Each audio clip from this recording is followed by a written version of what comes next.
আমার নিজের বাসা এলাকাতে মিরপুর ডিএইচএসে ছিলাম।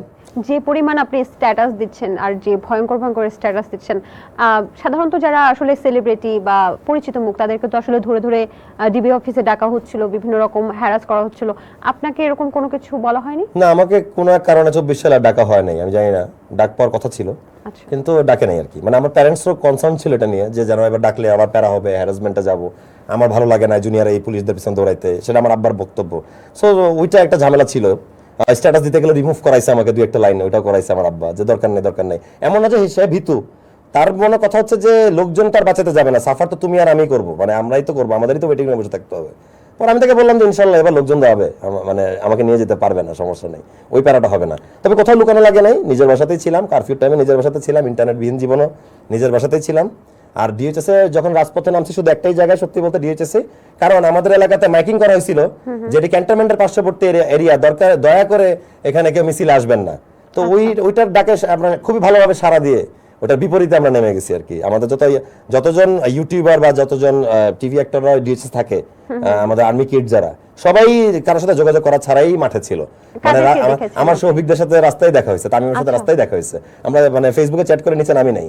পরের দিয়ে আমার আব্বা আমার সাথে মিছিল ছিল, কারণ 3টা জায়গায় খুব মারামারি হচ্ছিল। মিরপুর 10 আমার ফ্রেন্ডরা যে 2 জায়গা ছিল, ছোট ভাইরা যে 2 জায়গা ছিল, ম্যাঙ্গো স্কোয়াড মেম্বাররা যে জায়গা ফাইট করতেছিল, মিরপুর 10 আর হচ্ছে ইসিবি চত্বর আর ডিএইচএস। আপনার কোনো ডিএইচএস এর নাম শুনবেন না, শুধু মিরপুর ডিএইচএস অনেক অ্যাগ্রেসিভ রোল প্লে করছে এই আন্দোলনের সময়। পুরো মিরপুর কিন্তু বেশ উত্তাল ছিল, খুবই উত্তাল ছিল, খুবই উত্তাল ছিল। পরিমাণে মানুষ দমন করার জন্য মানুষকে গান ফায়ার করা হয় না এখানে, এবং প্রচুর পরিমাণে মানুষও মারা গেছে। আমি যতটুকু জানি আপনি তো একজন এমআইএসটি স্টুডেন্ট ছিলেন। হ্যাঁ, আমাদের এমআইএসটি যে ছেলেটা মারা গেল, এই যে আর্মড কার্ড থেকে যে লাস্টে ফেলে দিল, সেটা মনে থাকবে সারা জীবন। শুধু তাই নয়, আপনার পাশেই যে বিউপি, সেখানে কিন্তু মুগ্ধ সহ এটাই আর কি। আরো অনেকের। সো আমি এই কারণে তো আসলে সক্রিয় ছিলাম যে মানবিক দিকটা হারাই গেলে তারা কোনো কারণে রাষ্ট্র না থাকার ক্ষমতা রাখে না। কারফিউ শব্দটা সেই সময় আপনার কাছে চুটকিতে পরিণত হয়েছিল কেন? কারণ এটা হচ্ছে লং মার্চের আগের দিনের ঘটনা, যে কারফিউ দিয়ে দিল যেদিন। আমার কাছে সেটা চুটকি মনে হয়েছে যে কিছু একটা হইলেই কারফিউ, কিছু একটা হইলেই ঘরে বসে থাকি। আমি যদি সবসময় একই জিনিসই বলতে থাকি তাহলে তো দাম থাকে না।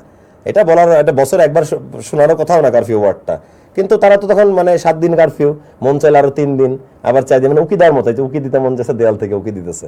আমার কাছে এটা চুটকি মনে হয়েছে। আচ্ছা, আপনি একটা স্ট্যাটাস দিয়েছিলেন, হে পরাজিত শঙ্খচিল, তুমি সকালে আসিবে কোন রূপে। আমরা দেখেছি যে আপনিও কিন্তু নাটকে বিভিন্ন রূপে অভিনয় করেন। আসলে কারা বারবার বিভিন্ন রূপে ফিরে আসে? এই যে আফসোস পার্টি, এদের হচ্ছে আফসোস লীগের, এরা একবার আনসার হয়ে আসে, একবার অন্যান্য মানে কাজের বসেনি হয়ে আসবে, একবার মানে এক এক শ্রেণী হইতে আসতেছে আর কি।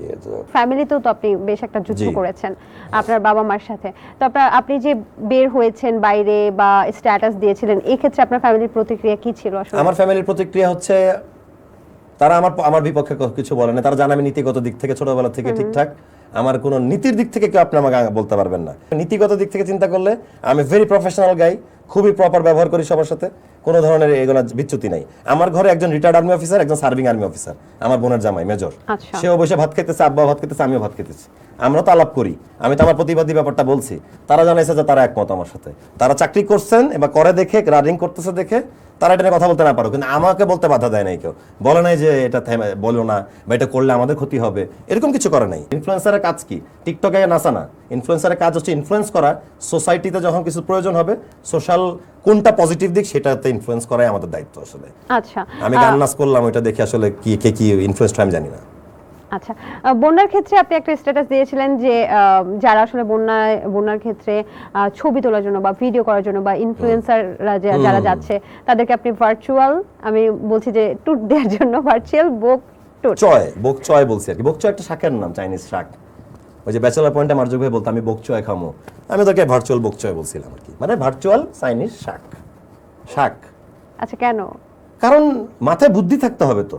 আমি এলাকা থেকে 40,000 টাকা চাঁদা নিয়ে 30,000 টাকা দিয়ে ট্রাক ভাড়া কইরা 10,000 টাকা দিয়ে ত্রাণ দিতে যাবো, 8 জন দাঁত কেলাতে সেলফি তুলতে। সো এই ট্রিপটা তো আমরা পরেও দিতে পারি, দেশটা সব ঠিক হয়ে যাওয়ার পরে। আমার নিজেরও তো মন পড়ে আছে, আমিও তো 2 মাস বেকার ছিলাম, এই যে কাজ করতেছি, আমিও তো ঘুরতে যাইনি কোথাও, এটা তো ঘুরতে যাওয়ার